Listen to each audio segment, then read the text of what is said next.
It's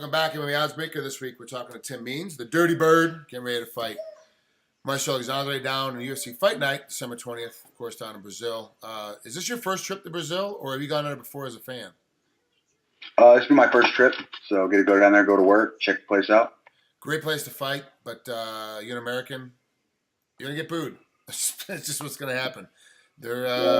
It's weird when you fight in Brazil. They love the Brazilians. They don't care how bad the Brazilian is, right? Against their opponent, they always support the Brazilians. They always support their country. In America, we're kind of, we kind of support everybody, so we don't really cheer the American as much, but we don't really boo against anybody either. It's kind of strange. Where down in Brazil, they were 100%. You're getting booed. 100%. You're getting booed. Do you think it's going to affect you much as a fighter? Man, I like going in people's backyards and being a homecoming spoiler. So it's fights I've had in the past. I've been booed in the past. So I hope they're booing me when I'm getting my hand raised. So it'll be a good night. Break down Marcio for me as an opponent. How do you see him? What kind of fight do you think this is going to be?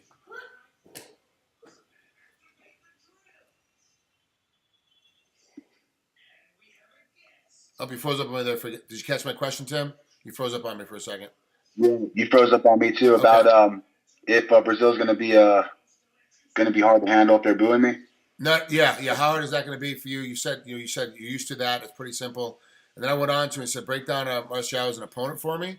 Like, how do you see this fight? Is this going to be a very close in the center kind of a phone booth fight, or is this going to be a fight that's going to spread out through the entire cage? If he wants to make it a phone booth fight, that's how I like to fight. Right in your face and peppering you a bit. But he likes to keep range, that karate base. So I'm gonna expect him to go backwards, and I'm gonna have to find that phone booth to box him in. So if it comes down to that, but I've been shooting a lot of takedowns in practice and doing a whole lot of wrestling. So I really feel I'm becoming a mixed martial artist. So I'm looking to win this fight if it's stand up or if we're on the ground. Is there a particular training partner you have right now, Tim, that's helping you get ready, that mimics his style to get you ready for this fight? Tom Vaughn, my head coach, he has a real good karate background. He's a natural left-hander. So he's giving me a lot of cool looks. He does a real good blitz forward, that fast 1-2 or 1-2-1-2, whatever it is. We've been going down boxing guys that are left-handed, but this guy's not a boxer. He likes to stay real long. He doesn't really use that front hand as a weapon. So he's more of a range finder, good strong stuff off his back leg and his straight left hand. So Tom Vaughn's been giving me great looks at that, and he's been in karate a long time. So I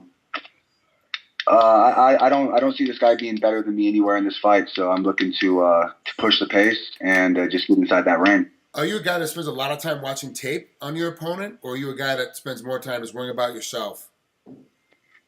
I'll watch 1 or 2 rounds, like right away when I find out who my opponent is, but I let Coach Tom and Arlene tear the guy down, and I just show up and try to be in shape.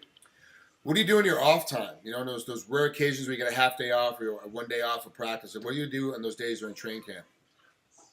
I'm hunting or, we try to do some fishing while we're down here, but not a whole lot of water in New Mexico, so, been getting into mountain biking and a lot of swimming.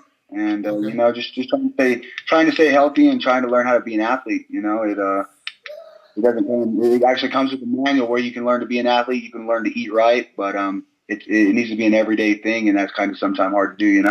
Yeah. Speaking of diets, you're 6'2" and fight at 170. You're pretty tall for the weight class as a whole.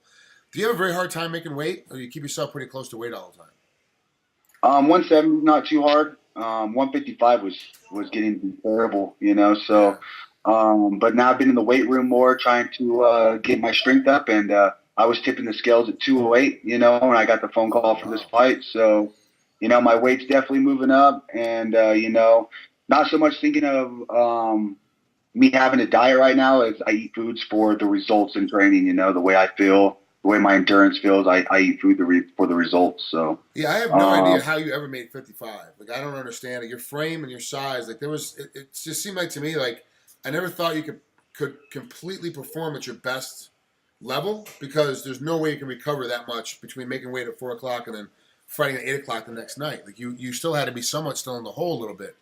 Now 170, you kind of feel like that the recovery time between making weight and time to fight night is going to be a lot better? Yeah, I felt really good in that last fight against Nani. The fight through Legacy, I felt really good. I felt like I recovered really well. Um, I was having to fight through a lot of injuries at 55.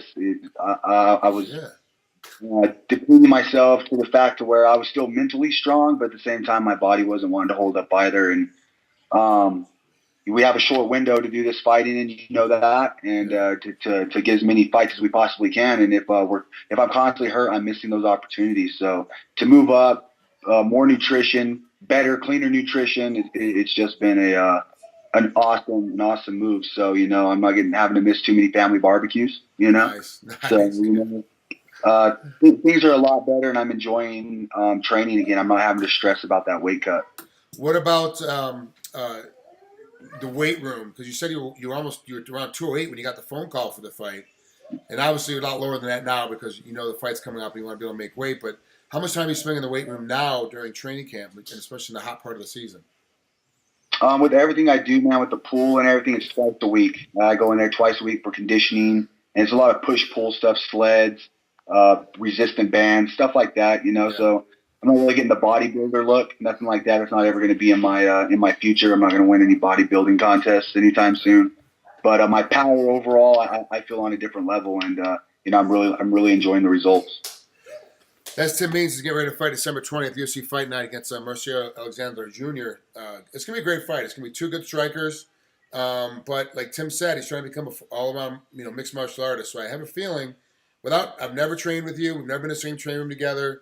So I'm not giving anything away because I know part of your game plan. But I have a feeling that you'll be shooting a couple of shots during this fight as well to try to put this guy down on the ground because he's decent off his back. But I think with your long-ranging power, once you're on top of him, he won't be able to turtle up and he won't be able to hide, and it also stops his karate style of backpedaling that fits better into your game plan. And that's my guess from watching both you guys fight independently. I think there's gonna be a couple of takedowns shot by you to try to get him down on the ground, and it's gonna be a fun fight because I can't wait to see how things progress and how much bigger and better and more efficient you are at 170. How much more that you feel better at it because the more time you spend at the weight, the better it's gonna be for you. As you go along into your career. Yeah, I'm really excited about this fight. I feel my last few performances at 170, I've done well. I let Magny kind of dictate the range thing because I hadn't seen a welterweight with that reach. But I learned a lot in my losses, and I'm ready to go down to Brazil and get booed. Yeah, I like it. Tim, thanks so long for coming out here with MMAOddsBreaker. Appreciate it. Man, have a great fight. I can't wait to talk to you later on. It's gonna be for me. This is gonna be a great fight of the night, and I hope you have fun down there. Yeah, thanks, man. I'm looking forward to it. Take care, bro. Talk to you later. Bye, Frank.